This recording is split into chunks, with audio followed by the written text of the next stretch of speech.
So I don't know if you caught this in the news recently, but the Major League Baseball organization recently made the decision to incorporate the statistics of the old Negro Leagues baseball players into their official record books for past baseball accomplishments, which means that the people who have for decades have been considered the record holder for batting average or the record holder for hits or whatever, a lot of that got shifted, and some of the people who were first place are now third place, et cetera. And of course, a lot of these guys are dead, so they don't know or care.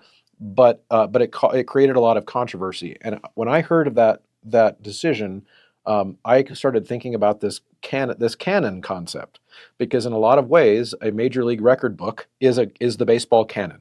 It is the hierarchy. Now in sports, it's a little bit more objective because we can measure a person's batting average, right? Right. But Right. here's the reason why I think this is relevant to our conversation is a lot of the baseball players in pre-integration of the league, a lot of the best baseball players, objectively based on statistics and based on measurable things, were not allowed to play in the major leagues. So to me it made perfect sense to integrate those concepts into what is essentially now a new canon, where we didn't get rid of Ted Williams. He's still there, but now we've included Josh Gibson, right? And so it doesn't hurt Ted Williams to include Josh Gibson. The reason that I like that analogy, before I kick it back to you, is that in music we can't as clearly objectively determine which piece of music is the best and which piece is the second best and which the third best. We can't do that quite like sports can, but it doesn't mean that we shouldn't try to evaluate quality of the art.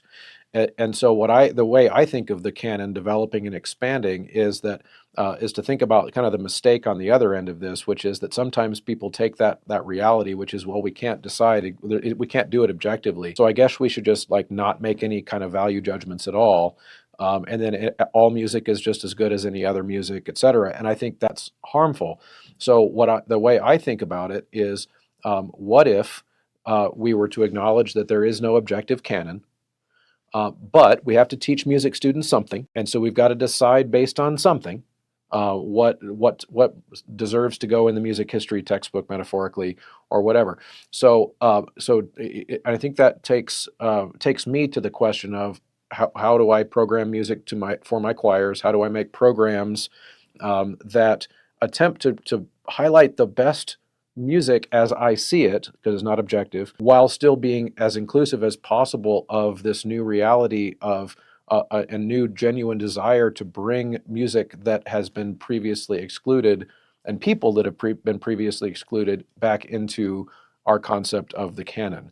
I know I just dumped a lot of ideas on you. Yeah, I think it's rich. I think your analogy, that's very interesting. It's apt in some ways. The challenging part, where it sort of doesn't exactly like apples and apples, but maybe apples and oranges, is Right. that a whole lot of people just weren't given opportunities. So at least in these, you do have these measurable statistics, and say black men were playing baseball, their stats just weren't included in these records. What might be different in a lot of the scenarios where we deal with is that black composers were often sidelined or just simply not given opportunities. I think about Florence Price, who comes from the South, wants to apply to New England Conservatory, but she has to use a different name at the time than her family name, because she thought if seen in her application as being a black woman, she probably wouldn't get accepted. So they weren't given opportunities to develop. In the case of Florence Price, and also Margaret Bonds, say, she was really a rising, gifted composer.